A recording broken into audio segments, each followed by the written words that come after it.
The purpose of this video is to review the work on atomic structure.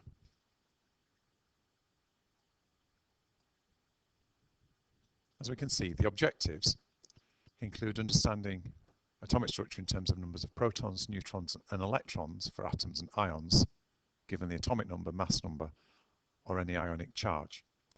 We're also going to review some key definitions such as isotope, relative atomic mass, relative isotopic mass, and then, perhaps most importantly, learn how to calculate the relative atomic mass of an element given the relative abundances and the masses of each isotope. This is something that you will have covered at GCSE, the relative masses and relative charges of protons, neutrons, and electrons.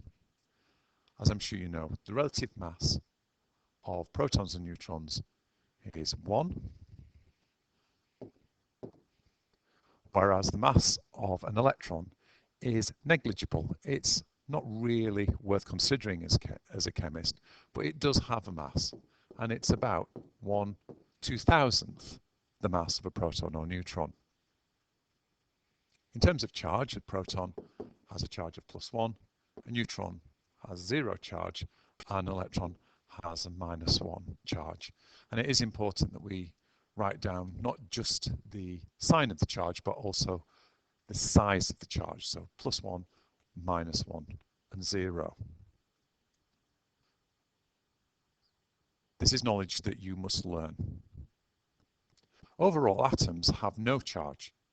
So if we think about the makeup of an atom contains protons, neutrons, and electrons. So if there is no overall charge, the amount of positive and negative within the atom must be the same. So atoms have no charge, and this is because they have the same number of protons and electrons.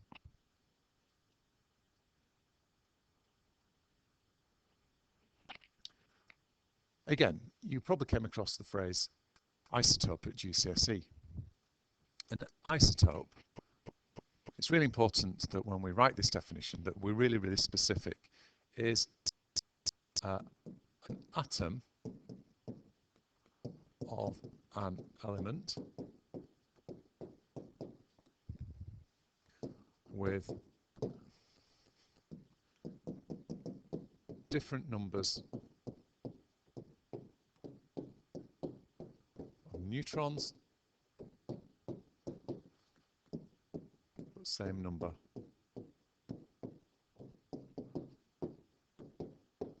of protons. There are other ways that you could phrase that. You could talk about atoms of an element with different atomic masses, but with the same proton number, the same atomic number, or the same number of protons. Now we can see in this diagram just underneath here, for example, we've got two isotopes, carbon-12 and carbon-13. They both, because they're the same element, must have the same number of protons. That's kind of how we define an element. All atoms of carbon have 6 protons in their nucleus. So the number of neutrons can differ. And to work out the number of neutrons, all you do is take the mass number away from, to take the small number, the atomic number, away from the mass number. Now when you look at a periodic table, particularly at A level, you will see that the number at the top, the mass number, is not just the mass of an isotope, it's what we call the relative atomic mass. And it's effectively the weighted mean mass of an atom of an element compared with 1/12 of the mass of an atom of carbon-12. We've got two really important definitions here, and you must learn these two definitions. So if there are different isotopes of an element present, each of those isotopes will occur in different proportions. There'll be a certain percentage of one type of isotope, a certain percentage of another, and so on. So when we're working out the relative atomic mass, we need to take the percentage of each isotope into account. Clearly, if there is more of one isotope, a greater percentage of one isotope, the weighted mean mass is going to be skewed towards the mass of that isotope. So These are the calculations that you need to be able to do. In this example, it tells us that we've got 75.78% of chlorine is the naturally occurring chlorine-35 isotope, and the remainder is chlorine-37. So how do we calculate the relative atomic mass? It's a relatively straightforward sum to do. What you need to do is take the percentage of each isotope and multiply it by its mass, and you then do this for the other isotopes and add all of them together. Now, because we're dealing with percentages, we are then going to divide by the total amount, which in this case, because our isotopes add up to 100%, we're going to divide by 100.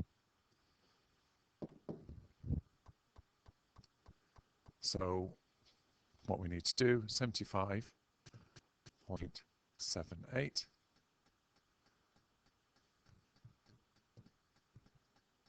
multiply that by the mass of the isotope, and we're going to add on the percentage of the next isotope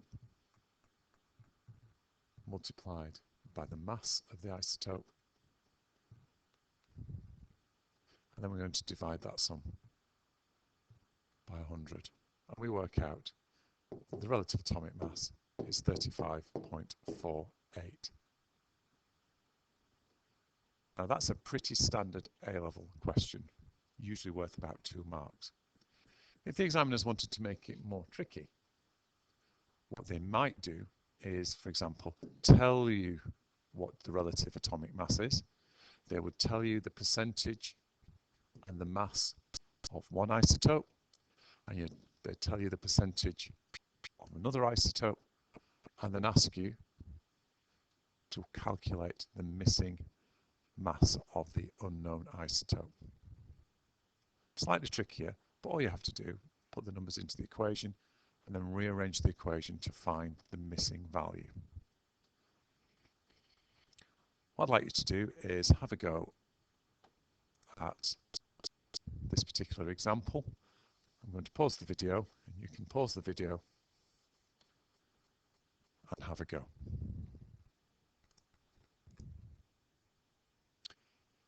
Okay, to calculate the relative atomic mass, just like before, we need to take the percentage of each isotope, multiply it by the mass of the isotope, do that for each isotope, add all of those values together, which is what we've done on the top line of this calculation, and then, because we're dealing with percentages, divide that by 100. So when I've done this on my calculator, I can see that the answer is 39.14. Now it's really worthwhile making sure that that answer makes sense. Clearly, if the masses of the isotopes are 39, 40 and 41, the relative atomic mass must lie somewhere within the region of 39 to 41. And I can clearly see that there's a bigger percentage of the 39 isotope, so the answer must be closer to 39 than it will be to 41.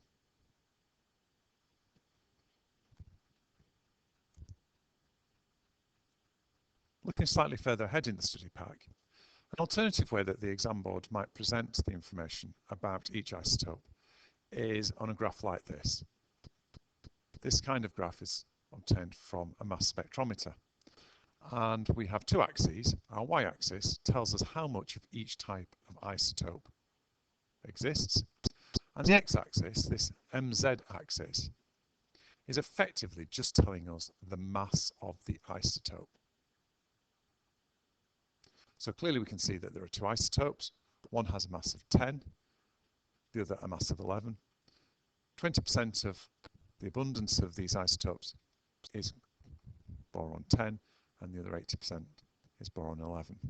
So if we're going to calculate the relative atomic mass, we just need to be able to pull out the important information from the graph. Now clearly in an exam, they probably wouldn't identify the percentages for you you'd need to read those off the y-axis.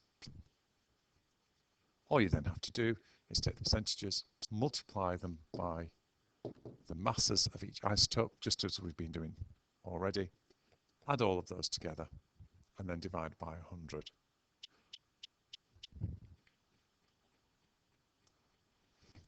In this case, the relative atomic mass is going to be equal to 20% of boron 10 plus 80% of boron 11, and I'm going to divide that by 100. If I get out my trusty calculator, 20 multiplied by 10 plus 80 multiplied by 11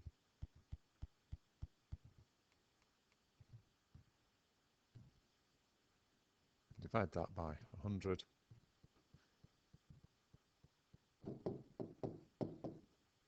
and the answer comes out at 10.8.